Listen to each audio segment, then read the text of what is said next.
Nous aimerions, mesdames et messieurs, devoir parler sur une question qui est en train de toucher le monde du message aujourd'hui, où le monde est secoué d'une certaine façon. Nous voudrions apporter la lumière afin que les gens comprennent et sachent ce qui se passe réellement aujourd'hui dans le monde. Parce que selon les prédictions, ou selon la prophétie, selon la parole de Dieu, nous sommes au temps de la fin. Aujourd'hui, il y a un problème qui se pose dans le message, où il est dit tant de choses dans le message. Je veux bien préciser le message de William Branham, où les gens, il y a une certaine... les opinions sont partagées. William Branham avait dit des choses où les autres soutiennent et d'autres ne soutiennent pas.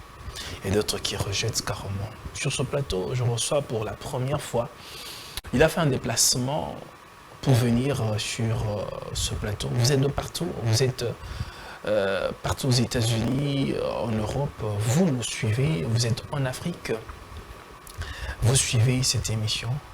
Je reçois l'homme des dieux. Il est le pasteur Maurice Mbota, vous le connaissez très bien, il n'est plus à présenter. Il a fait la traversée de Brazza pour venir répondre à notre invitation de ce jour. Homme des dieux, bonsoir et bienvenue sur ce plateau pour une première fois. Bonsoir, messieurs les journalistes. Je prie que vous allez bien. Et je me porte bien par la grâce du Seigneur. Cette émission a plusieurs fois raté, mais aujourd'hui, vous êtes au moins sur le plateau. Oui, c'est Dieu qui est le maître des temps et des circonstances. C'est lui qui a permis qu'il en soit ainsi. Je crois qu'il savait réellement qu'il fallait que je sois ici aujourd'hui. Très bien, c'est comme je l'ai dit que nous allons parler sur les prophéties de William Branham en rapport avec Billy Paul. Parce que ça, on en parle aujourd'hui, c'est d'actualité. Et ça fait aussi partie des événements du temps de la fin. On aimerait beaucoup plus comprendre à la lumière des Écritures, mais à la lumière de la parole, la faisabilité, la réalité, mais l'accomplissement des prophéties de l'homme de Dieu, William Branham. Avant de pouvoir commencer, vous êtes pasteur aujourd'hui. Je signale aux téléspectateurs que vous n'êtes plus dans le message. Oui, je ne suis plus dans le message après avoir séjourné pendant 15 ans. 15 ans dans le message. J'ai été pasteur dans le message pendant ce nombre d'années-là. Qu'est-ce qui vous avait conduit à croire au message? Bon, ce qui m'avait conduit à croire au message, c'est vraiment une longue histoire. J'avais un ami qui m'avait invité une fois. Bon, je ne me suis pas rendu. Ensuite, il m'a remis le livre intitulé L'exposé des 7 âges de l'Église. Et quand j'ai étudié, j'ai lu ce livre-là, j'avais vraiment apprécié l'introduction, donc la première partie du livre qui parlait de la révélation de Jésus-Christ, démontrant la divinité de Jésus-Christ. Alors comme j'avais en face de moi ceux qui adoraient dans le culte de Marie, tout ça, l'Église catholique et tout, donc ça me donnait suffisamment d'arguments pour pouvoir me défendre, puis dénoncer qu'on ne pouvait pas invoquer Marie, ainsi de suite. Alors, j'avais aimé le côté fondamentaliste du message de ces livres-là. C'était le premier livre auquel j'étais rentré en contact avec. J'avais vraiment apprécié le côté fondamentaliste et je me suis dit, c'était vraiment très proche, c'était la meilleure des choses que j'ai pu avoir. Et c'est comme ça qu'après 2 ans plus tard, quand je vais me déplacer vers le nord, je vais être invité par le pasteur du message qui va m'inviter au culte. Et quand je vais me rendre au culte, j'ai apprécié sa façon de prêcher, surtout que depuis que je suis né, je n'ai jamais mis les pieds dans une église, je n'ai jamais appartenu à une congrégation. C'était la première fois pour moi d'intégrer une assemblée. Et quand j'ai écouté, je me suis dit, mais tiens, je ne prie pas, tous les autres vont quand même quelque part, mais j'ai apprécié ce qui se prêche là. Et je l'avais posé la question, j'ai dit, mais ce que vous prêchez là, non, moi, c'est un prophète qui nous a été envoyé, voilà, selon Malachie 4, Luc 17:30 et tout ça là. J'ai aimé l'explication qu'on m'avait donnée. C'est comme ça que je suis entré dans le message. converti dans le message, je me suis fait baptiser et j'ai passé certaines expériences et tout, jusqu'à ce que je sois appelé au ministère et que je puisse exercer alors le ministère pendant 15 ans, le ministère pastoral. Et au finish, c'est quand je vais découvrir à la fin que le message n'était pas ce que je pensais qu'il était au début. Quand je vais commencer à rentrer en contact. Sans pour autant vous interrompre, oui. C'était par conviction ou bien parce qu'on vous a apporté le livre, vous avez lu, vous avez apprécié les manières de prêcher de l'homme des dieux? Bon, je peux directement dire que c'était par conviction. J'étais convaincu. Parce qu'avant de se sentir concerné pour une chose, une cause, il faut d'abord être convaincu. C'était une conviction personnelle ou une conviction divine? Bon, je ne dirais pas à cette époque-là, je pourrais dire que c'était une conviction divine parce que je croyais voir Dieu dans les messages des Branham. Mais c'est à la fin, je croyais voir Dieu dedans. Mais pendant le temps que vous avez passé les 15 ans dans le message, vous étiez même prédicateur. Oui. Donc pendant ce temps-là, vous n'avez pas vu Dieu dans le message. Bon, juste au début, quand je suis arrivé dans le message, je croyais parce que j'ai passé des expériences. Pour moi, Dieu y était. Je voyais, il répondait aux prières, ainsi de suite, mais vers la fin, je vais passer d'autres expériences qui vont réellement me permettre de comprendre que les messages n'étaient pas ce que j'appréciais au début. Quelles sont ces expériences-là? Le Seigneur ne vous répondait plus comme il vous répondait avant? Non, le Seigneur me répondait, mais j'avais beaucoup de questions qui se posaient, qui se tramaient dans mon esprit concernant le comportement d'abord qu'il y a dans le message. Premièrement, la confusion qu'il y a. Pourquoi est-ce que le message qui devait être un message parfait, il y avait une confusion de langage comme autour d'une tour de Babel, parce que dans la tour de Babel, c'est là où on trouve la différence de langage. Donc il y a toutes sortes de langues, multiplicité de langues, et puis les gens prennent cette direction, une autre direction, une autre direction. Mais tout en se disant, nous sommes croyants du même message, on croit le même prophète, mais ils ne sont pas unanimes sur un point.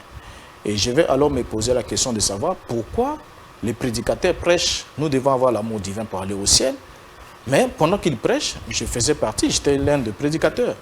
Un pasteur peut prêcher l'amour divin, on doit avoir de l'amour, on doit s'aimer entre nous. Et dès qu'il descend du haut de la chair, à la fin de la prédication, il y a un autre qui reçoit un coup de fil d'un autre pasteur. Il boude, il dit pourquoi tu as pris son appel? Tu ne dois pas. Celui-là, moi je l'ai. Mais à peine là, tu viens de prêcher sur l'amour divin. Donc tu vois que... C'est le message qui est faux ou bien ce sont les individus? Bon, on ne dirait pas que c'est les individus qui sont faux. Parce que les individus sont ce qu'ils sont en fonction de ce qu'ils consomment. Parce qu'on devient ce que nous écoutons. Oui, effectivement.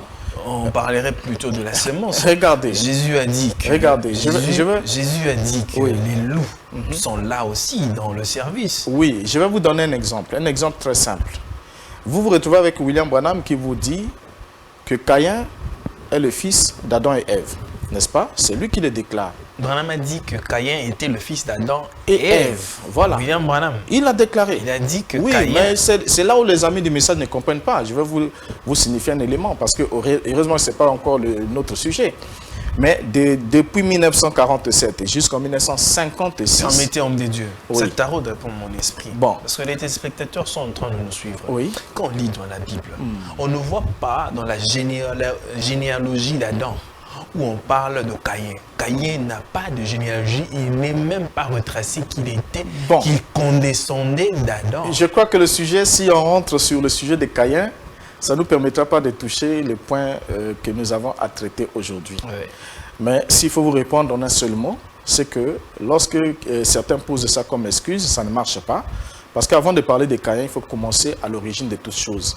Vous avez Genèse 4, verset 1er qui dit « Adam connut Ève, sa femme, elle conçut et elle enfanta Caïn. » Vous voyez? Donc ça, c'est ce que la Bible dit noir sur blanc. Alors, le fait que Caïn ne figure pas dans la généalogie d'Adam, il faut rappeler que ce n'est pas réellement la généalogie. Au fait, c'est la généalogie d'Adam aboutissant à Noé. Apparemment, vous voulez encore remettre en cause la Non, je ne remets pas en cause. C'est la généalogie d'Adam aboutissant à Noé. Ok? Et c'est une généalogie directe. Donc, on parle du père qui engendre, et celui-ci engendre. Vous allez vous rendre compte que Adam n'a pas engendré que Abel ou Seth. Mais Adam a eu de nombreux fils et filles, mais qui malheureusement ne figurent pas sur la généalogie. Ça n'est pas dit que le fait qu'ils ne sont pas cités dans cette généalogie, ils ne sont pas les fils d'Adam. Mais la Bible précise bien, Adam et Ève eurent de nombreux fils et filles. Vous voyez? Donc nous sommes dans une généalogie directe. On ne voit pas comment est-ce qu'on pourrait arriver jusqu'à Noé en passant par Caïn qui était l'oncle. Vous voyez?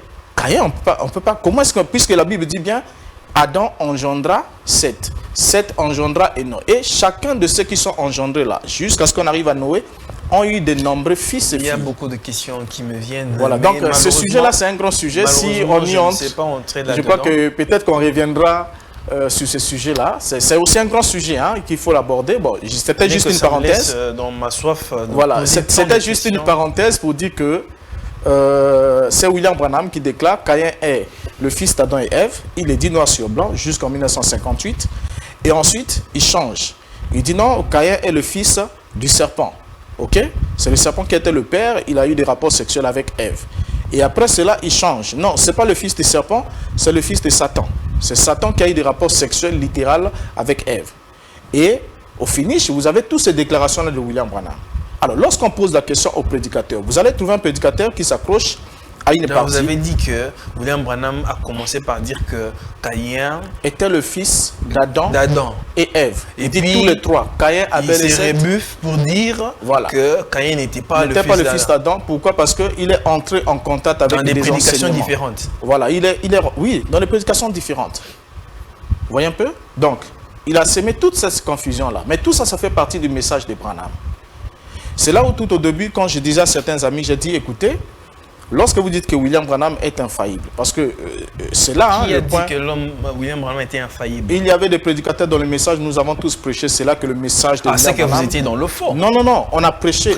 non, parce que c'est Branham qui l'a dit dans l'exposé de cet âge de l'Église. Il dit, nous avons besoin...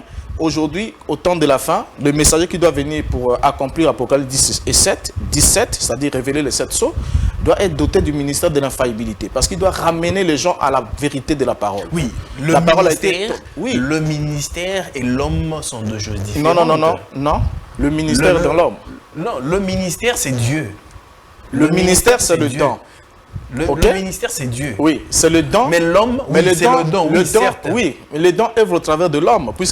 L'homme est imparfait. Il faudra regarder. L'homme est imparfait. Oui, mais c'est ce que Branham, lui, n'a pas... de papa et de maman. C'est ce que Branham n'avait pas compris et que ses disciples n'ont pas voulu comprendre depuis un certain temps. Vous voyez? Lorsqu'on les présente, on dit, regardez, ici, William Branham a dit des choses qui ne sont pas conformes à la parole. Parce que le modèle, le talent véritable, c'est la Bible. Et quand ce n'est pas conforme à la parole, cela doit être mis de côté. Et du coup, on vous taxe de tous les noms. Parce qu'on ne peut pas dire ça de William Branham. Pourquoi? Parce que chaque citation qu'on tire de ces brochures doit faire objet de la loi. Ce sont des paroles de l'évangile. Ils ont la même force, même plus fort que les versets bibliques pour certains dans le monde du message. Donc on peut avoir un verset biblique qui dit une chose. Si Branham dit le contraire, on jette ce que dit la Bible, on prend ce que dit Branham parce qu'on dit la Bible c'est un livre de mystères, le prophète c'est la révélation. Moi je pense peut-être que c'est une appréhension beaucoup plus personnelle parce que en lisant William Branham, moi en tant que chercheur,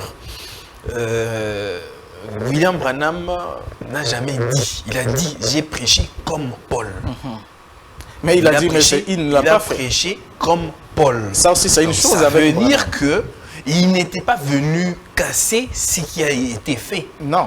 Il est venu faire sa part en tant que... Branham n'a pas prêché comme Paul. Quand on prend les enseignements de... Au fait, ça peut faire l'objet de toute une émission. Hein. Si on veut parler du fait qu'on établisse... une distinction ou une confrontation entre Branham et Paul, vous allez voir qu'ils n'ont pas prêché la même chose. William Branham avait une compréhension de la parole qui était propre à lui et Paul aussi avait autre chose. Il y a des choses que Branham a prêchées que Paul ne pouvait pas soutenir ni ne pouvait pas prêcher. Comme par exemple? Comme par exemple la sémence du serpent, si on commence par là. La sémence du serpent. Paul n'a jamais prêché l'adultère d'Ève comme étant un acte. La sémence du serpent, c'est un faux enseignement. Oui, tel que William Branham l'a présenté, c'est un faux enseignement. Parce que Ève n'avait pas commis adultère avec le serpent. C'est un faux enseignement, totalement faux. C'est faux. Et William Branham, où est-ce que Branham... Donc ça veut dire qu'ils avaient mangé le fruit comme nous présente la Bible. La Bible est claire, la Bible dit qu'ils ont mangé de l'arbre de la connaissance du bien et du mal. Il y avait l'arbre de vie, il y avait l'arbre de la connaissance du bien et du mal. L'arbre est bien défini. Vous voulez que je vous dise que ce soit quoi, mon cher ami? Oui, c'était bien défini. Quand on dit, vous ne mangerez pas de l'arbre, par exemple, du manguier. Et le nom de ce fruit serait Bon, quoi? si cet arbre-là est défini homme de Dieu, si cet arbre-là est défini... Vous voulez qu'on parle sur la semence du serpent? Non, ou bien on se limite là et puis on entre dans notre oui, sujet. mais ça va toujours s'ouvrir. Mais comment se fait-il que la Bible précise très bien, oui, ils étaient nus, oui, mais ils n'en avaient point honte. Oui. Donc, ils avaient un voile qui le voilait pour ne pas connaître en réalité les éléments qu'ils avaient sur leur corps. Mais qu'est-ce qui fait que après que Ève commette adultère? Non, il n'y a pas eu adultère. Disons ça. Après qu'elle ait mangé de l'arbre. Dites ce que la Bible dit, oui. Après qu'elle ait mangé le fruit de l'arbre. Oui. Et viendra donner à son homme. Et la Bible dit, leurs yeux s'ouvrirent et connurent qu'ils étaient nus. Comment est-ce qu'après avoir mangé, préalablement, ils ne savaient pas qu'ils étaient nus? Et puis, ils se sont fait des feuilles de figuier pour cacher leurs parties intimes. Pourquoi? Bon, c'est une bonne question. Il fallait peut-être qu'ils, s'ils avaient mangé dans la bouche, vous savez il fallait peut-être cacher la bouche. Vous savez ce qui est très bête dans cette affaire, excusez-moi les termes. Ce qui est très bête dans cette réflexion, c'est quoi? Ève a mangé du fruit. La Bible dit qu'elle prit de l'arbre, elle le mangea, n'est-ce pas? Et elle donna à son mari qui était avec elle. Mais William Branham interprète cet acte de manger comme étant, c'est pas un acte de mendication, mais c'est un acte sexuel. Ok? On est dans le proverbe, il est dit, je crois dans le proverbe 20, il est dit, tel est l'attitude d'une femme adultère. C'est une question qui a déjà été posée. Elle a mangé. Là, c'est Dieu. Là, c'est Dieu. La bouche, elle dit qu'elle n'a pas mangé. Dieu parlait de Babylone. Il parlait de Babylone, reprochait Jérusalem qui avait l'attitude de Babylone. Donc, une femme est meurtrière, c'est-à-dire qu'il pose un acte et qui réunit son acte. Mais regardez bien, quand vous prenez ces versets bibliques-là, mon cher, vous voyez, il dit que telle est l'attitude d'une femme adultère. Ok? C'est une femme d'abord qui est définie comme étant adultère. Et là, le mot adultère, c'est un épithète qui se rattache à la femme. Elle est d'abord adultère avant de manger. Regardez bien comme vous prenez ce verset-là. Je crois que c'est l'un des poèmes qu'il y avait un prédicateur qui m'avait aussi posé, mais il n'a jamais compris, parce que la notion même d'adjectif qualificatif...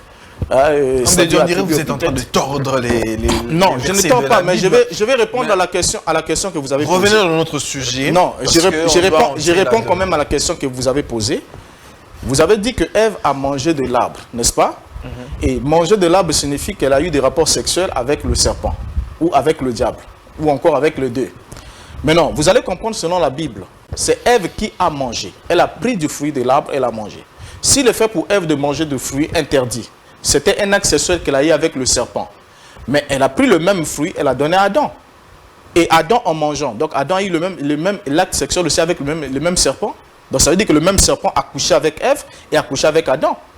Donc il n'y a pas eu acte sexuel entre Adam et Ève. Et en plus, c'est ça la Bible est claire, la Bible ne va pas s'en cacher. C'est dans Genèse 4. Si l'hypothèse est telle qu'elle, homme des dieux, oui. Parce qu'on dit qu'en Dieu, il n'y a pas d'amertume. Ça veut dire qu'à un moment donné, Dieu était aussi faux. Parce que Dieu ne peut pas sortir. Parce que Dieu a engendré Adam. Il a créé Adam. Adam était Dieu sur la terre. Dieu en miniature. Fils de Dieu. Fils de Dieu. Oui. Alors, en Dieu, il y a eu de l'amertume aussi. Donc, la sémence que Adam a sorti de son ventre, il y avait le bien aussi et le mal. Donc, Dieu pouvait sortir Abel, qui était une sémence divine, aussi une mauvaise sémence Caïn, qui Caïn viendra maintenant commettre tout ce bazar que nous avons aujourd'hui. La Bible dit le bien et le mal résultent de la volonté du Très-Haut. Qu'est-ce que ce soit le bien et le mal, ça résulte de sa volonté. Donc vous voulez dire que les esprits méchants des dieux, ça veut dire, on dirait aussi quelque part que Dieu a des esprits méchants. Les esprits méchants n'ont pas été incréés. C'est là où je vous ai dit que si, enfin là nous commençons à partir, on ne va même pas toucher le sujet si on reste Homme là. de Dieu, question directe. Les esprits mauvais n'ont jamais été incréés. Les esprits ont été incréés. Quand vous lisez dans le Samuel, vous allez voir qu'il y a un mauvais esprit des dieux qui venait tourmenter le roi Saoul quand il était rétrograde. On dit mauvais esprit de Dieu. Et même la notion, par exemple, de Shaitan ou Satan, qui est devenu la personnification du mal, ainsi de suite, c'est une notion que les Juifs ont commencé à développer après leur contact avec les Médo-Perses. Mais avant l'exil babylonien, les Juifs ne connaissaient pas un certain Satan. On dit deux questions directes. William Branham, vrai ou faux prophète? Faux prophète. Pourquoi? Selon la définition. Pourquoi? C'est quelle définition? La définition d'un faux prophète, et c'est même l'une des questions que j'avais souhaité même vous la poser à la fin pour les autres téléspectateurs, parce que tous les croyants du message de William Branham n'ont jamais pu répondre à cette question-là. Qu'est-ce qu'un faux prophète? Ils n'ont jamais pu répondre à cette question.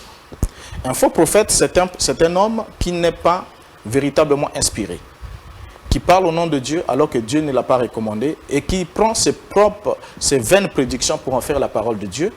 Et généralement, Dieu pour démontrer que c'est des prédictions. De vaines prédictions. Vaines pourquoi? Parce qu'il parle au nom de Dieu, mais Dieu ne vient pas soutenir ses propos en les accomplissant ce qu'il a prononcé de sa part. Parce que Dieu dit, j'accomplis, j'exécute ce que prédisent mes envoyés, j'accomplis ce qu'annoncent mes serviteurs.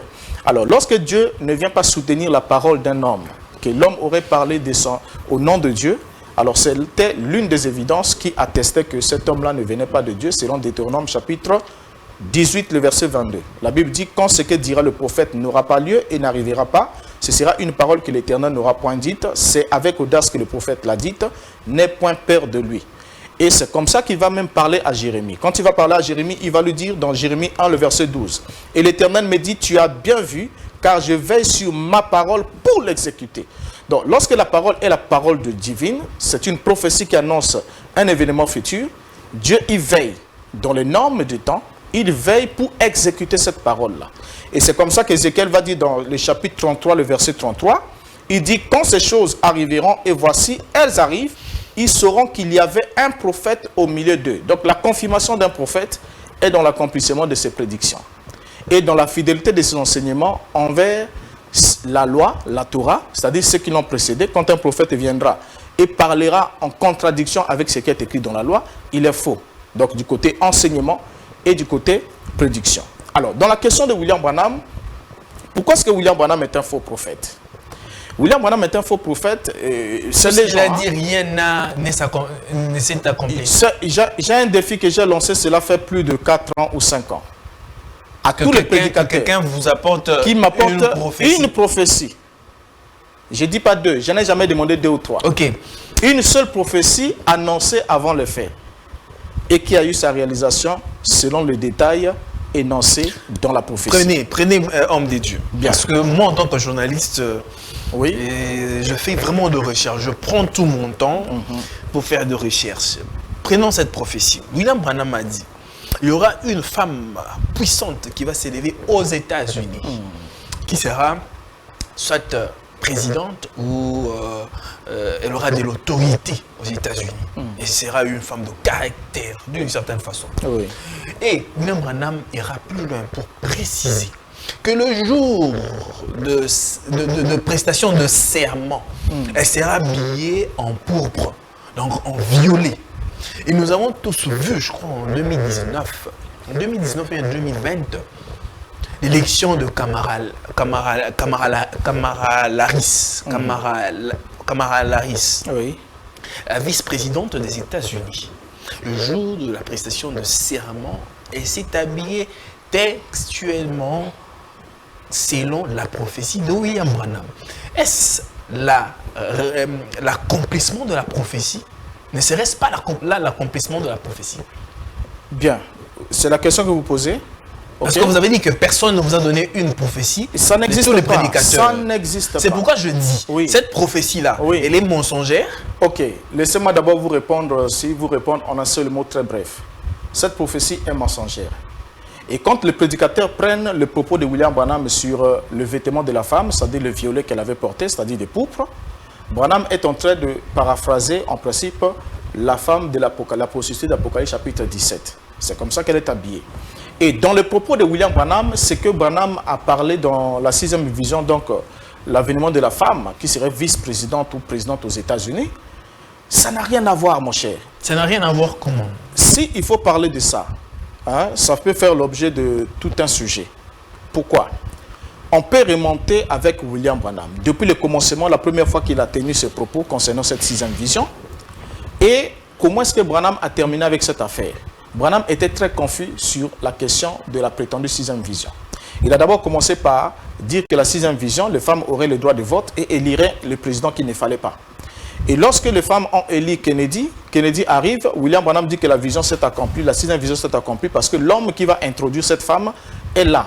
C'est l'Antichrist. Souvenez-vous que Kennedy est la cape de l'Amérique et après, derrière la cape, il y avait Jézabel qui dirigeait. Et donc, selon William Branham, il va affirmer que ce ne serait pas une femme réelle, mais ce sera l'Église catholique. Ça, c'est William Branham. Donc, il développe sa pensée. Homme de Dieu. Écoutez, mon cher. Écoutez, mon cher. Si vous avez besoin des éléments, je peux vous les lire. Je suis en train de vous ajouter des éléments. William Branham a dit, il n'a pas parlé que ce sera l'Église catholique. Il a dit que le jour de la prestation de serment, le jour de la prestation de serment, voilà comment elle sera habillée. Est-ce que l'Église catholique, c'est comme une personne morale? Vous voulez que je vous prenne l'Église catholique est comme une personne morale. On laisse le sujet que nous avons à traiter et nous traitons de la 6e vision. Nous sommes en train de parler de la prophétie. Oui, mais parce que c'est la télévision, nous avons le temps.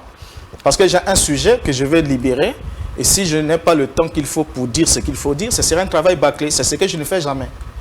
Il y a une thématique sur laquelle nous devions parler. Oui, nous sommes en train voilà. Maintenant, si vous voulez qu'on parle de la 6e vision, on en parle. Parce que j'ai tous les éléments qui sont ici. Non, je n'aime pas parler de Branham sans Branham. Vous avez parlé des prophéties. Je vous ai dit qu'il n'y en a pas. C'est un défi que j'ai lancé. Je vous ai dit que ça n'existe pas. Et même ce que vous êtes en train de rendre comme quoi que voilà, le jour de son investiture, elle sera habillée de telle manière, ça c'est une torsion des propos de William Branham. Branham ne l'a pas dit comme ça. La citation là devant moi. Vous voulez dire que Branham a modifié ou bien ça dire non, Branham n'a rien modifié. Les gens ont modifié. Les gens ont voulu se faire s'accrocher à une déclaration de William Branham, une seule déclaration, sans pourtant suivre William Branham dans l'évolution de sa pensée jusqu'à la fin. Parce que William Branham est très clair sur cette question.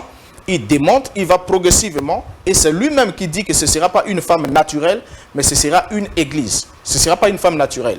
Donc le fait qu'il y ait la coïncidence lors de l'investiture de cette femme-là, de s'habiller en pourpre, vous savez, je vais d'abord vous rappeler un élément.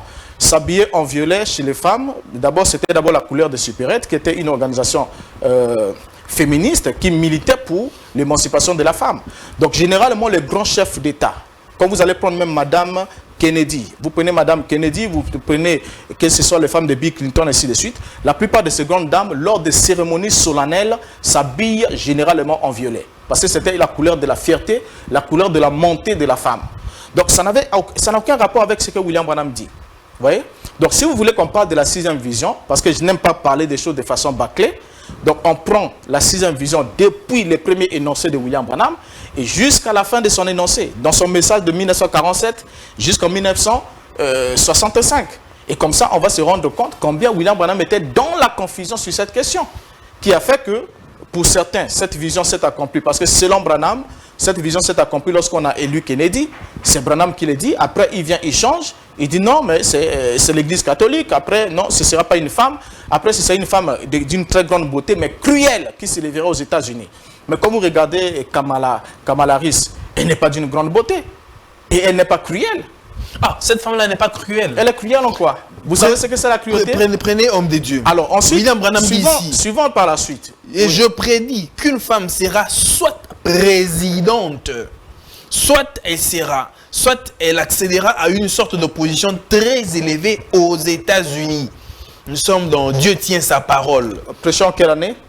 Dieu tient sa parole en 57. Bien. Je vais maintenant vous reprendre, puisque vous tenez à tout prix qu'on y soit. On commence un peu cette historique depuis le début, ok? Bien, c'est William Branham. Là, nous sommes dans la prédication, le 3e exode. Prêché le 30 juin 1963. Ici, il dit, l'homme naturel, l'antichrist grandit aujourd'hui par la politique, il est déjà à la Maison Blanche. L'antichrist, ici, c'est Kennedy, selon William Branham.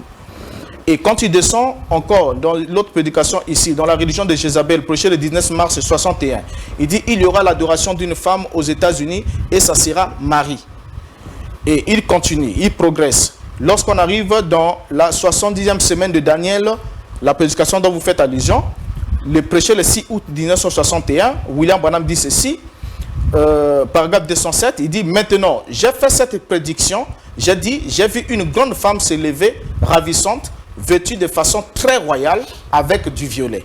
Et là, j'avais mis une petite parenthèse. Elle avait beaucoup de pouvoir aux États-Unis, peut-être l'Église catholique.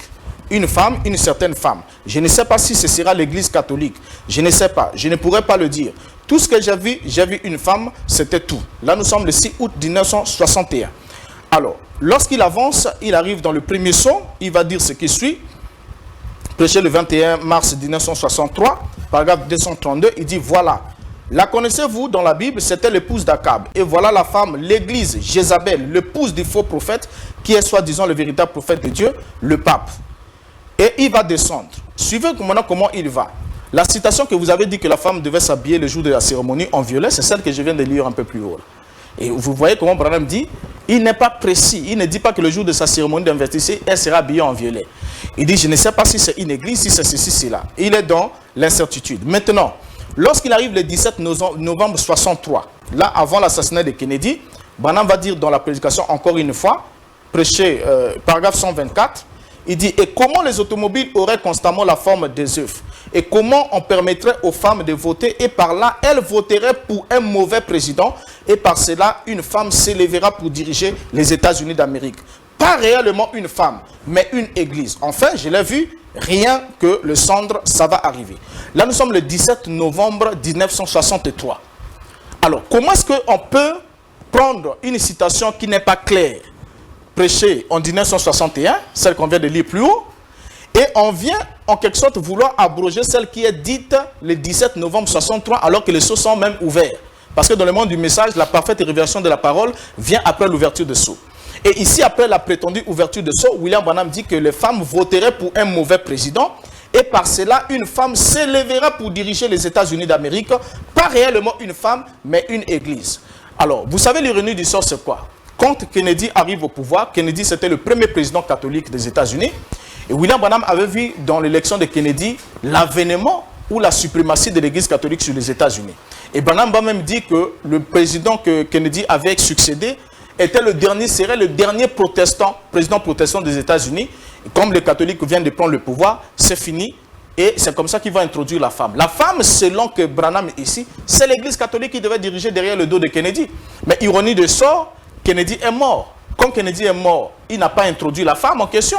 Mais selon cette déclaration de William Branham, le président élu par les femmes va introduire une femme au pouvoir qui va diriger les États-Unis. Mais depuis que Kennedy est mort, aussitôt, on n'a pas vu l'avènement d'une femme arriver sur la tête des États-Unis.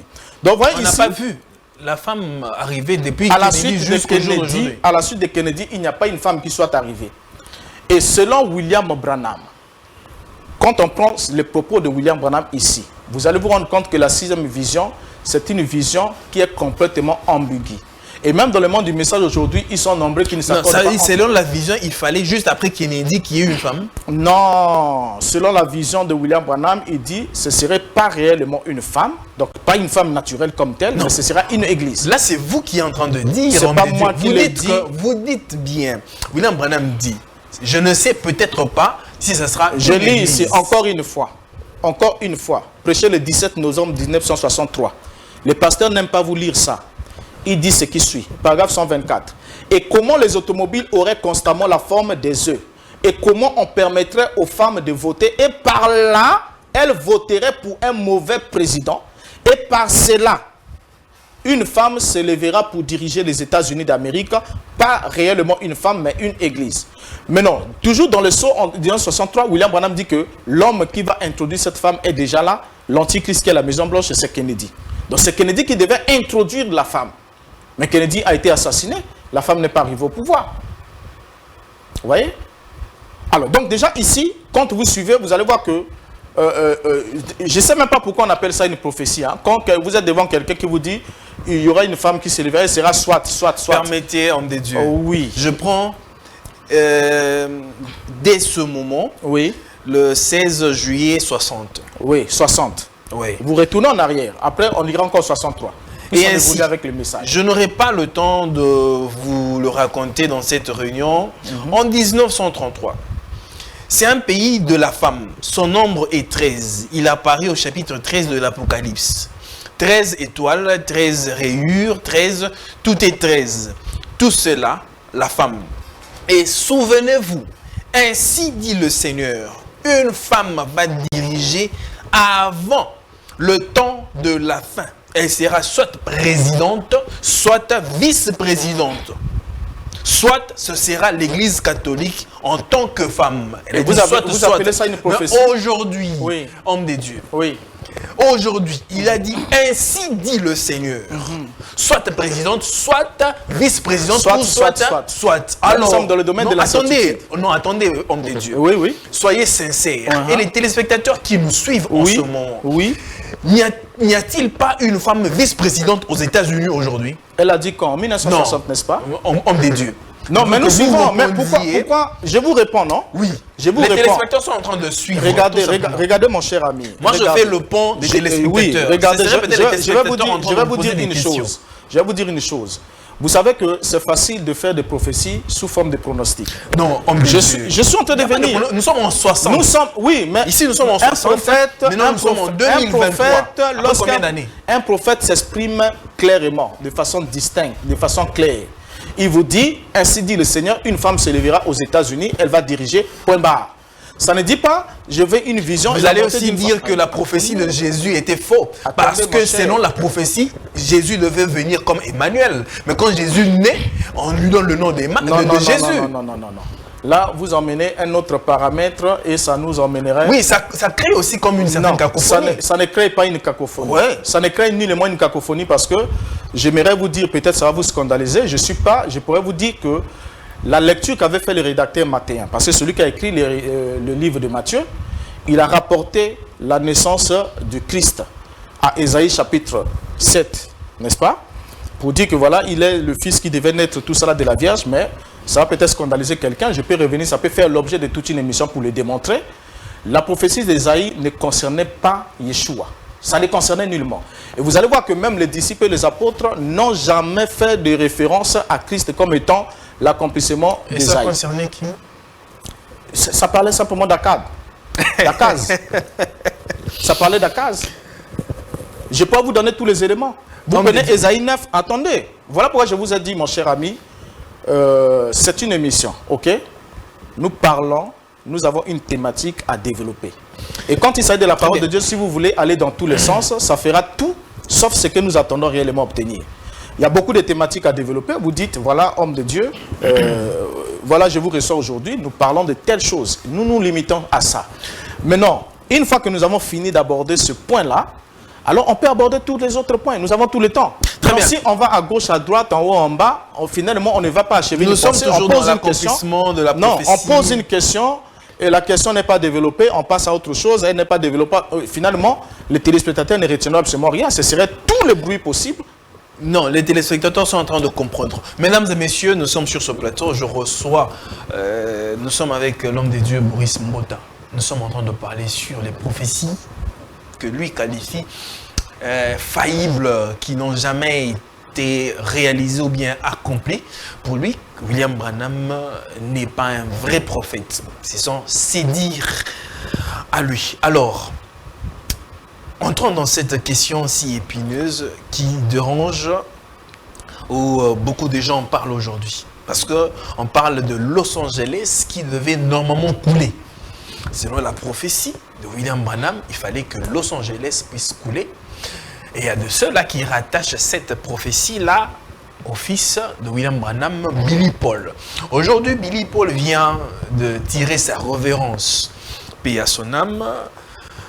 Alors, vous vous dites que c'est une fausse prophétie et que ça ne s'est jamais accompli. Il fallait que nous voyions les requins à Los Angeles. Alors, expliquez-nous un peu pourquoi c'en est une fausse prophétie. Bien, merci beaucoup. Alors, je crois que sur cette question-là, c'est la question qu'on devait vraiment développer parce qu'elle est la question qui est à la une aujourd'hui de l'actualité dans le monde du message du temps de la fin. Alors, pour ceux qui ne savent pas, déjà en 1963, William Branham avait prêché sur la série de prédications intitulée Les Sceaux, qui était en quelque sorte son message qu'il aurait reçu, puisqu'il avait reçu prétendument la commission de 1933 d'être le précurseur de la seconde venue de Christ. Il devait recevoir un message. Et ce message, il l'aurait reçu en 1963 lorsqu'il a prêché la série des 7 sceaux, qui n'était que de plagiat qu'il a fait chez d'autres théologiens tels que Clarence Larkin, Charles Taze Russell et d'autres, j'en passe. Alors, à la fin de 1900, en introduction qui me donne envie de réagir. Oui, en introduction de 1964, de l'année 1964, William Branham va déjà jeter les ponts pour dire qu'Israël est rentré dans sa patrie. Et dans la prédication, ces paroles infaillibles des promesses, il dit Israël vient de rentrer dans sa patrie. Et compter 40 ans, à partir du moment où Israël devient une nation, 40 ans dans cet intervalle-là, le Christ doit revenir. Donc la seconde venue doit arriver dans la génération qui a vu Israël rentrer dans sa patrie. Alors, il va terminer alors l'année 1964 avec l'annonce de l'engloutissement de Los Angeles dans la prédication « Qui dites-vous que c'est ?» au paragraphe 47, prêché le 27 décembre 64. Il dit « Le monde est de nouveau sur le point de s'écrouler. Regardez les tremblements de terre en Californie. Je prédis qu'avant la venue du Seigneur Jésus, Dieu fera sombrer cet endroit-là. Je crois que Hollywood, Los Angeles et ces endroits immondes là-bas, que le Dieu Tout-Puissant le fera sombrer. Ils descendront au fond de la mer. » Donc ça, c'est ce que William Branham donne comme temps, annonçant la destruction, l'engloutissement de Los Angeles. Et le terme utilisé par Branham ici, c'est quoi? Los Angeles descendra au fond de la mer. Donc il y aura une descente au fond de la mer. Et c'est quand il arrive en 1965, il prêche une prédication intitulée « Le choix d'une épouse ». Là, nous sommes le 29 avril 1965.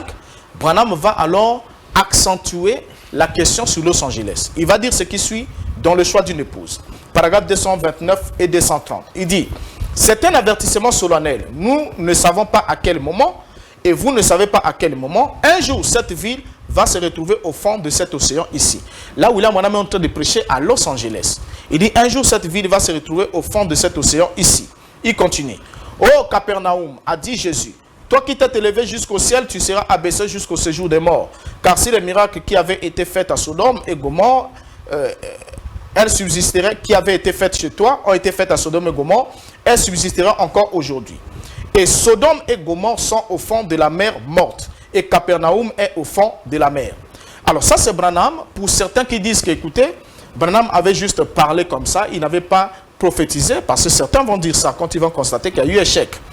Mais William Branham va souligner encore... Qui ont constaté qu'il y avait eu échec? Attendez, je viens dans le monde du message. Attendez, vous allez comprendre ce qui se passe réellement sur cette question de la prophétie. Donc, en tête de lui, Branham va ajouter le 11 juillet 65 au paragraphe 38 ce qui suit. J'ai prophétisé que Los Angeles ira au fond de la mer. Je veux qu'on retienne bien les termes. Parce qu'il y a un problème avec les branhamistes. Ils ne savent pas faire la distinction entre le fait d'aller au fond de la mer et le fait d'être submergé par les eaux au cours d'une inondation, lors d'un cyclone, ainsi de suite. Les eaux montent un peu, il y a quelques mètres d'eau, tout ça là. Ils se disent, voilà, la prophétie est accomplie. Mais ici, William Branham dit, j'ai prophétisé que Los Angeles ira au fond de la mer. Je suis rentré à la maison, puis je suis reparti en Afrique. Et dans la prédication, les œuvres sont l'expression de la foi. Il précise, le paragraphe 64, prêché le 26 novembre 65. Le même Dieu qui a englouti Sodome dans la mer à cause de ses péchés, le même Dieu qui a englouti Capernaum dans la mer à cause de ses péchés, ce même Dieu engloutira Los Angeles dans la mer à cause de ses péchés. Alors ça c'est William Branham, il parle de l'engloutissement. Et dans la prédication l'enlèvement, il va souligner que c'est un ainsi dit le Seigneur. Il va dire au paragraphe 191, prêché le 4 décembre 65, « Oh là là, je me souviens de mon dernier message en Californie, où je pensais n'est jamais retourné, lorsque j'ai prédit que Los Angeles ira au fond de l'océan.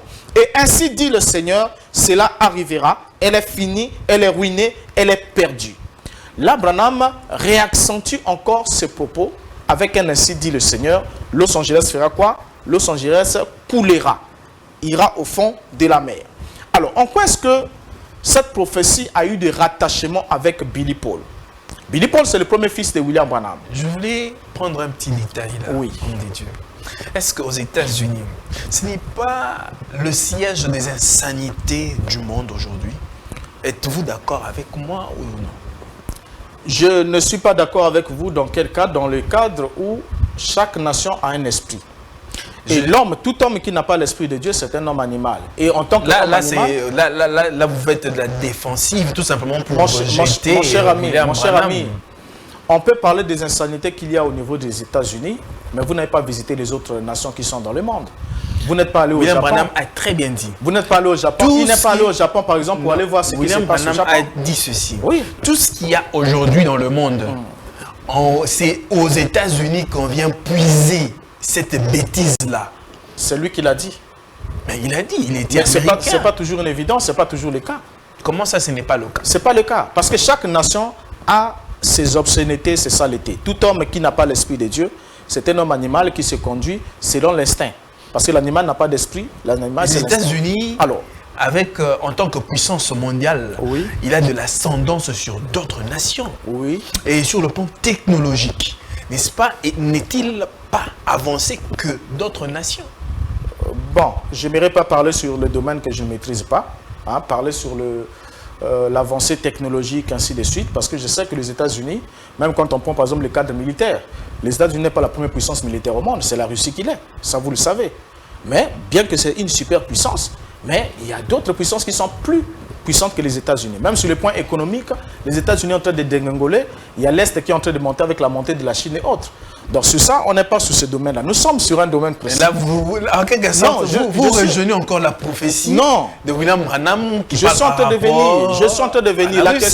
La question ici, avec William Branham, avec ce que nous traitons aujourd'hui, n'est pas relative au degré d'insanité qu'il y a. Je ne nie pas que Los Angeles est une ville sale. Je ne nie pas que les États-Unis a une vie sale. Tout comme je ne nie pas aussi qu'à Kinshasa ou à Brazzaville, il y a une vie sale par rapport aussi au degré de la Merci d'avoir accepté déjà cet élément-là. Donc, ça, je ne nie pas ça. Maintenant, la question ici, c'est quoi? Lorsque William Branham se prononce sur l'engloutissement de Los Angeles, vous voyez, Los Angeles n'est pas la seule ville américaine où il y a tout le bordel possible. Bien qu'il y ait Hollywood avec les stars et tout, nous savons ce que ces gens-là font. Il n'a pas dit que c'était Los Angeles, il a parlé des États-Unis. Bon, les États-Unis. Il a parlé des États, oui. Bon, vous avez posé, mais ici, le jugement se pose sur la Californie et notamment Los Angeles, n'est-ce pas? Dans l'État de Californie, notamment la ville de Los Angeles, qui doit aller au fond de la mer. Pourquoi? Selon Branham, parce que si les miracles qui ont été accomplis en elle ont été accomplis à Sodome et Gomorrhe et les autres, ils subsisteraient. Donc selon Branham, Los Angeles est jugé, non pas à cause de toutes ces insanités, mais à cause du fait qu'ils ont rejeté son message, à cause du fait qu'ils n'ont pas accepté son message. Mais ça, c'est un élément que Branham a toujours voulu prôner, mais sans vouloir dire la vérité aux gens que Los Angeles était le berceau du mouvement pentecôtiste. C'est là, dans Azusa, que le mouvement pentecôtiste a vu les jours avec l'homme, au fait, je souhaiterais qu'on parle de ça sur une émission spéciale. Voilà. William Joseph Seymour, que William Branham n'a jamais voulu prononcer le nom, bien qu'il ait reconnu que c'est lui qui est le messager du prétendu âge de l'église de Laodicée. C'était quoi le message? J'ai toujours voulu savoir, parce que dernièrement j'étais avec les gens des cacouistes. Ils disent aussi, ils prétendent dire que William Seymour était aussi un messager de Laodicée. C'était quoi le message? Non. William Branham, c'est William Branham qui a bâti une théorie, et une théorie qu'il a exclue. Et ça peut faire l'objet de toute une émission parce qu'on ne peut pas en parler comme ça à la volée. Une théorie qu'il a exclue parce que William Branham a bien énoncé qu'un âge de l'église commence avec la proclamation du message par son messager. Or, l'âge prétendument de Laodicée qui a commencé selon William Branham en 1906 avec le mouvement pentecôtiste aux États-Unis a commencé avant la naissance de William Branham. Branham va naître en 1909 selon l'une de ses dates de naissance. Mais un âge a déjà commencé et il doit avoir un messager. Il n'y a pas de message d'un âge, il n'y a pas d'âge sans messager. Vous voyez? Donc ça c'est d'abord autre chose. Et Branham lui-même va signifier que le 7e âge de l'église, c'est l'âge de l'église de Laodicée, c'est un âge pentecôtiste. Et plus loin, il dit, si je viens avec le message pentecôtiste, je serai dans l'âge de Laodicée et ce ne serait pas correct. Branham s'était éjecté. C'est là où même quand vous posez la question à certains branhamistes, lorsqu'on prend Apocalypse chapitre 3, le verset 14 jusqu'au verset 21, vous allez voir que l'ange de la 7e église était l'ange le plus blâmé de tous. Il était aveugle, pauvre, misérable, nu et il ne le savait pas. Mais quand le branhamiste... Non, ce n'est pas l'âge. La Bible dit bien l'ange. L'âge, le 7e âge. Non, la Bible dit l'ange. Écrit à l'ange de l'église de Laodicée. Voici ce que dit l'Amen, le témoin fidèle et véritable. Ok? Et il commence à descendre et il s'adresse, il utilise la deuxième personne la deuxième personne du singulier pour s'adresser à l'ange. Parce que le message était adressé à l'ange. Et même Branham lui-même déclare dans ses citations, il dit, chaque message d'un âge est adressé à l'ange de l'église et non à l'église. C'est Branham qui le dit très clair. Mais malgré ça, ces croyants, on lit autre chose. Je ne comprends pas, attendez un peu. Bien. suivons d'abord ici, mon cher. Il y a de la mer. Il y a à boire et à manger sur cette question. Il y a à boire et à manger, mais ça me trouble. Oui. Ça me dérange. La Bible, ici nous sommes dans la Bible. Oui. Le livre de vérité. Oui. On s'est adressé à l'ange et non à l'âge. À l'ange. L'âge n'existe même pas dans l'Apocalypse. Pas à l'âge. Même le mot âge n'existe pas. Pas à l'âge. Pas à l'âge, à l'ange. À l'ange. Vous avez une Bible là, non? Hein, écrit à l'ange de l'église de Laodicée. Et tu es nu, tu es pauvre. Pauvre, aveugle, misérable, nu, et tu ne le sais pas. On doit lire ça. Oui, c'est important. Oui, vous savez, quand nous avons lu ça avec un ami branhamiste, je lui ai reposé encore la question, j'ai dit, est-ce que Branham est réellement? Apocalypse chapitre 3, le verset 14. 14. Écrit à l'ange de Laodicée, voici ce que dit l'Amen et le témoin fidèle et véritable, le commencement de la création des dieux. Je connais tes œuvres. Je sais que tu n'es ni froid ni bouillant. Qui n'est ni froid ni bouillant? Tu être froid ou bouillant. Ainsi, parce que tu es tiède et que tu n'es ni froid ni bouillant, je te vomirai de ma bouche. Oui. Parce que tu dis, je suis riche, je me suis enrichi, je n'ai besoin de rien. Et parce que tu ne sais pas que tu es malheureux, misérable, pauvre, aveugle et nu. On a la ville de Laodicée, n'est-ce pas, non?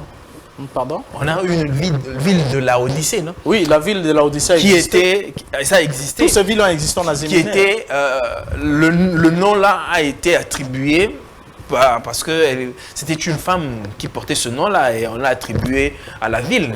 Les villes d'Asie portèrent généralement le nom de certaines divinités qui étaient vénérées à cette époque-là. Ouais. Des reines et des divinités. Parce qu'on a Pergame, qui était une ville, on a Sardes, on a Philadelphie. Oui. Alors, comment vous voulez dire, écrit à l'ange de l'église de Laodicée? Oui.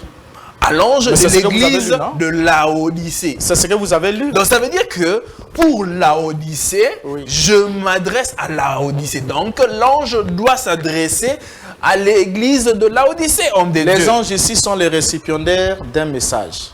Comment est-ce que Dieu peut s'adresser à l'ange qui doit apporter la parole de Dieu et dire encore que tu es nul, tu es pauvre?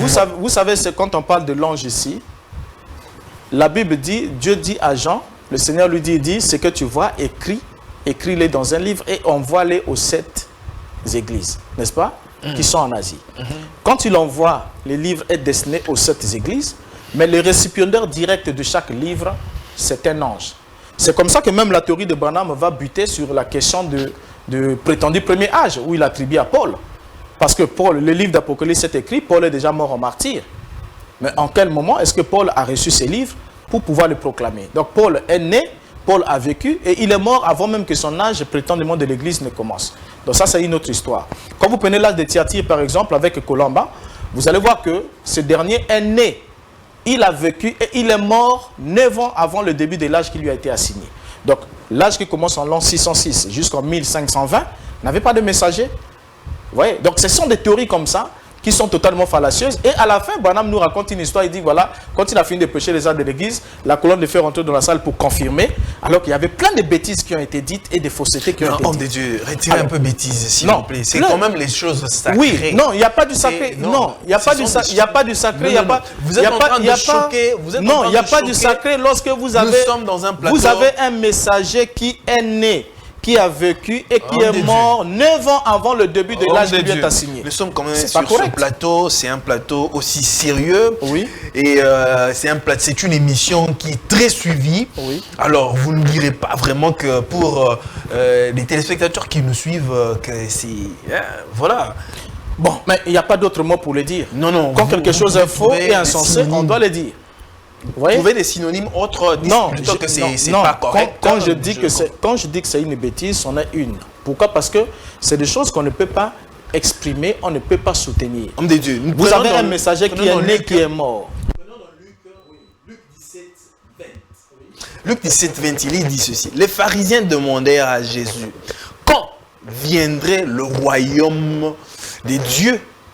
Et il leur répondit, le royaume des dieux ne vient pas de manière à frapper les regards. Oui. Le royaume des dieux ne vient pas de manière à frapper le regard. Oui. Si vous voulez voir les choses de manière littérale par rapport à la prophétie de Los Angeles, vous estimez vraiment que il faudrait que les choses soient telles que M. Boris Mota voudrait que ça soit? Non. Parce que le langage des dieux n'est pas le même langage que ça, c'est l'une des excuses qui est prononcée, qui est fausse. Quand William Branham parle, William Branham est sur le plan naturel. Lorsqu'il prend l'exemple de Sodome et Gomorrhe qui sont aujourd'hui engloutis sous la mer morte, William Branham est dans le cadre naturel. Il n'y a rien de la spiritualité sur cette question-là. Lorsqu'il parle de Los Angeles qui doit aller, il dit cette ville-ci, Dieu va la faire descendre au fond de l'océan. Nous sommes là sur, c'est une cité naturelle qui doit descendre au fond de l'océan. C'est William Branham qui l'a dit avec ainsi dit le Seigneur. Donc ça c'est l'une des excuses. Voilà pourquoi je vous ai dit quand la chose faillit, chacun cherche des excuses au lieu de prendre les décisions qui s'imposent. Alors, sur cette question, c'est quoi? Comment est-ce que Billy Paul a été rattaché? Parce qu'on est sur cette question-là. Lorsque William Branham prêche le choix d'une épouse, pour ceux qui ne le savent pas, William Branham prononce le jugement sur Los Angeles. Il annonce que ce dernier va être englouti. Nous sommes là le 29 avril 1965. À la fin de la prédication, William Branham va annoncer à une sœur que je vois un lit, tout ça là à côté de toi, tout ça dans quelques jours, tu vas mourir. C'était la sœur Florence. Florence Chakarienne. Ok. Du frère, quand William Branham annonce à cette sœur, la sœur là au même culte, donc au culte où le jugement a été prononcé sur Los Angeles, cette sœur a dansé en esprit. William Branham avait prophétisé pendant le culte. Pardon? William Branham avait prophétisé pendant le culte. Non, ça ne se passe pas pendant le culte. Ok, très bien. Alors, son fils Joseph était au courant de cette prédiction qu'avait donnée son père. Elle avait le cancer. Pendant le culte, elle a chanté, elle a dansé en esprit, et il y a un homme qui s'élève sous l'onction de l'esprit et qui dit, ainsi dit le Seigneur, ma fille, comme tu m'as honoré, tu m'as loué, tout ça là, tu ne mourras point, tu vivras. N'est-ce pas? Alors, lorsqu'ils sortent de la salle, Branham n'a pas réagi. Quand ils sortent de la salle, Branham commence à marcher avec son fils Billy Paul. Parce qu'il y a des gens qui veulent dire non, on ne connaît pas ça, c'est pas dit sur bande. Branham marche avec Billy Paul. Billy Paul est inquiet. Branham pose la question à son fils, il dit mais pourquoi tu es inquiet? Est-ce que c'est au sujet du fait que je t'ai dit que je vais aller en Afrique et qu'on doit partir en Afrique? Parce que Billy lui ne voulait pas venir en Afrique. Hein. Il n'a jamais voulu venir en Afrique. Il a ses raisons. Il a eu ses raisons puisqu'il n'est plus. Et Billy dit non. Il était venu quand même. Billy dit non, je ne sais pas. Je ne sais pas si à ma connaissance si Billy il était venu ici en RDC, Billy Paul, je crois en 88. Oh oui. Ok, oui. J'ai appris ça. J'ai appris ce témoignage-là qui serait passé. Et après, c'était le Ferguson et les autres qui venaient. Joseph, lui, n'a jamais mis pied.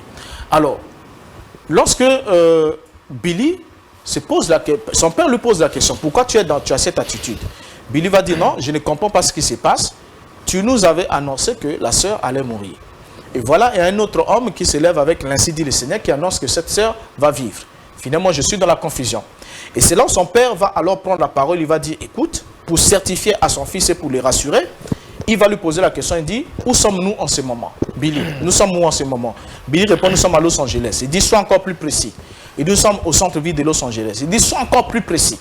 Il dit, nous sommes devant le magasin May Company. Il dit, bien, le même Dieu qui m'a dit, il engage Dieu, hein? C'est le même Dieu qui m'a dit que Florence allait mourir, m'a dit de te dire, tu ne deviendras pas un vieil homme avant que les requins ne nagent où tu te tiens aujourd'hui. Là, c'est la parole prononcée par William Branham à l'endroit de Billy Paul et on retrouve cette déclaration, cette conversation entre Billy Paul et son père dans le livre intitulé Biographie de William Branham à la page 462 et 463. Vous avez très bien, c'est un livre, non? C'est pas une brochure. C'est un livre. C'est un témoignage de C'est un livre, mon cher. C'est un livre. C'est là le témoignage de Billy. C'est un témoignage. Okay. Mais n'oubliez pas que les évangiles, les 4 évangiles que nous avons dans notre Bible, Luc, Matthieu, Marc et Jean, sont les témoignages de ceux qui ont les contemporains de Christ. Billy Paul est en train de rapporter la conversation dans l'évangile après. Dans l'évangile aussi, les apôtres rapportent les conversations qu'ils ont eues avec le Christ. Ça, nous acceptons cela. Vous voyez, nous acceptons cela. Parce que lui-même, Yeshua n'a pas écrit. Mais c'est les apôtres qui sont venus nous dire, le jour-là, j'étais avec lui, il avait dit ceci, il avait fait cela. Donc, ils étaient des témoins. Et Christ dit, vous serez revêtus de l'Esprit et vous serez mes témoins. Le témoin, c'est celui qui rapporte ce qu'il a vu et ce qu'il a entendu. Donc, Billy Paul était un véritable témoin du message de Branham. C'est quelqu'un qui est resté longtemps avec son père. Donc, aujourd'hui, là, il y a un courant qui dit, écoutez, Ça n'engageait que Billy Paul, ça n'engage pas Branham parce qu'on ne trouve pas ça sur les bandes. C'est ce que Billy Paul a dit. Mais on oublie que Billy Paul est un témoin du message.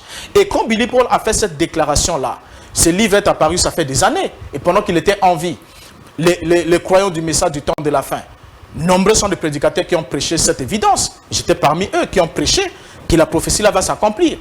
Maintenant, à quel moment il a commencé à avoir des problèmes? Billy était certain, complètement certain que ce qu'il avait dit était le témoignage que son père lui a donné au sujet de Los Angeles. Il ne deviendra pas un vieil homme avant que les requins ne nagent là où il se tient. Or, pour que les requins nagent, William Branham avait dit que Los Angeles doit s'enfoncer. Et quand Los Angeles s'enfonce, la mer recouvre l'espace où la ville occupait. Non, là, c'est vous qui dites. C'est pas moi. Il a dit il y aura une mer, l'étendue de la mer qui va aller jusqu'à la mer Salton. Vous voyez, Branham, dans les dimensions de la mer, il dit que toute la ville va partir dans l'eau. Et puis, il y aura le littoral qui va former, il y aura un littoral qui va être formé par le lieu où se trouvait la mer. Et notamment, les requins, c'est des poissons de profondeur. C'est des poissons qui nagent à une certaine profondeur. Est-ce que vous comprenez ça? Alors, donc déjà, quand William Branham s'adresse à Billy Paul rattache ce témoignage, et ce témoignage faisait force et loi dans le message du temps de la fin. Les prédicateurs l'ont prêché, ils sont conscients de cela. Jusqu'à ce qu'à un certain moment, Billy commence à prendre de l'âge. Et quand Billy commence à prendre de l'âge, on lui pose la question de savoir pourquoi il avait rendu le témoignage qu'il ne deviendrait pas un vieil homme avant que les requins ne nagent. Et Billy Paul pouvait affirmer, là il avait 64 ans, il a pu affirmer à l'âge de 64 ans qu'il n'était pas encore un vieil homme, qu'il était encore fort, ses cellules étaient encore fortes et tout ça, là, il attend l'accomplissement de cette prophétie.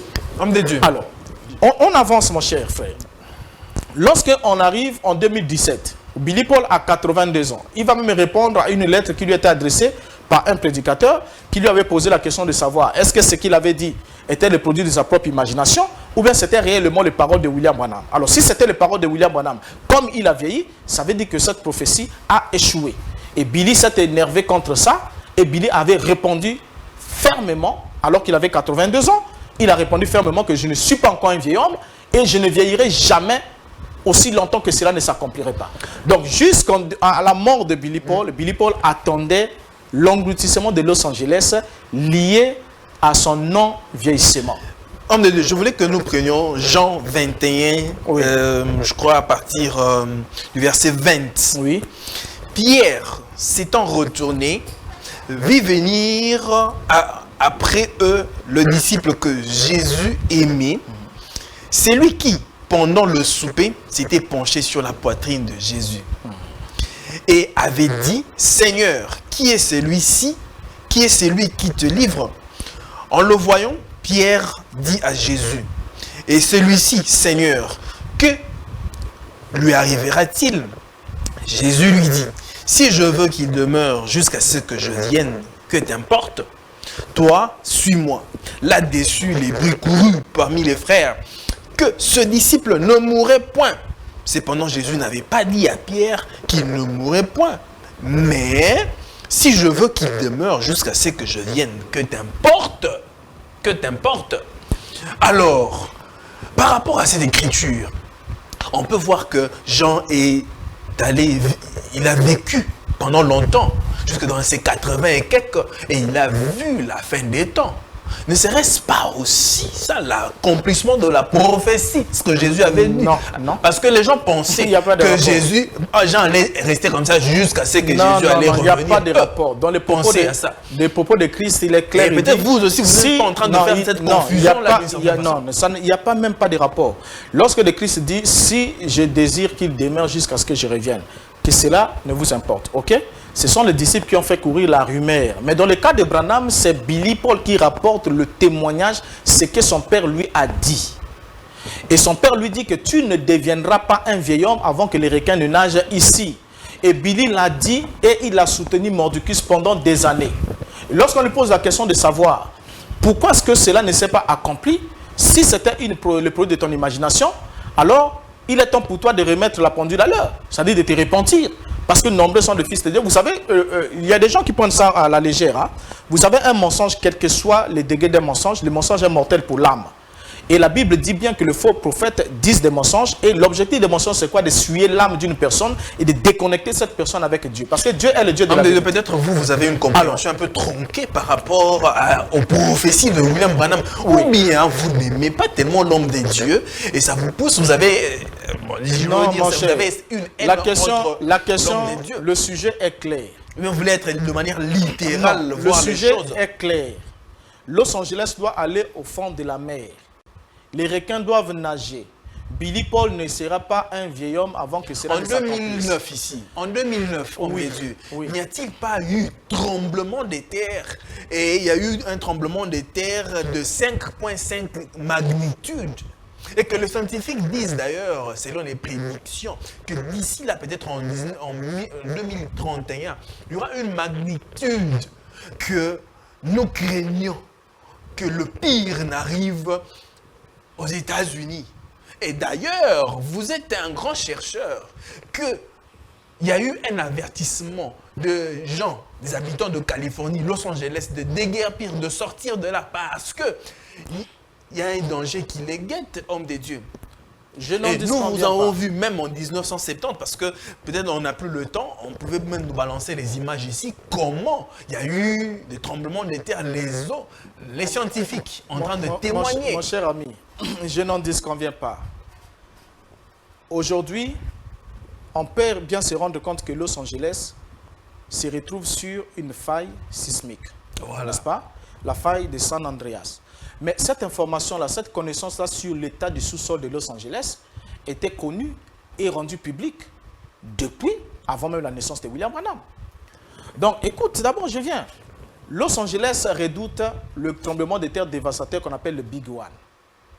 Et lorsqu'on arrive dans les années 60, William Branham, comment est-ce que Branham est arrivé là?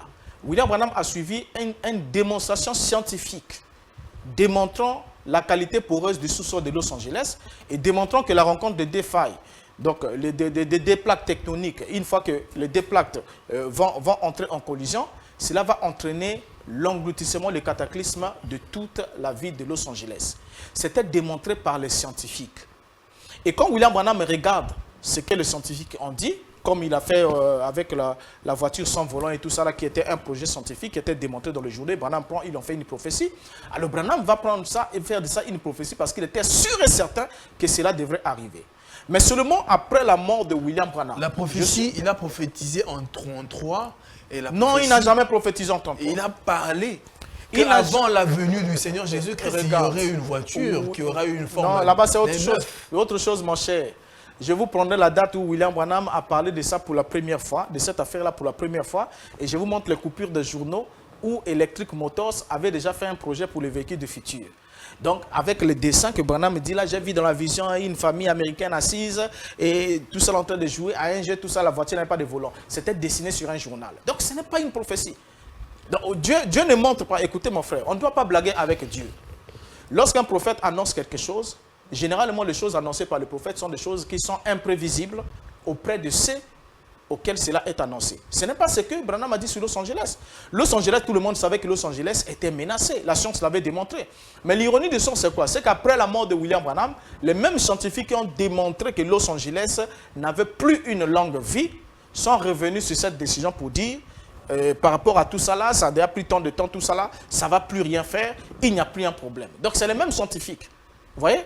Donc ici, nous avons un prophète. Les mêmes scientifiques, alors que récemment ici, oui, il y a des dégâts qui sont en train de se commettre. Les tremblements, regardez, il y a eu des tremblements de terre.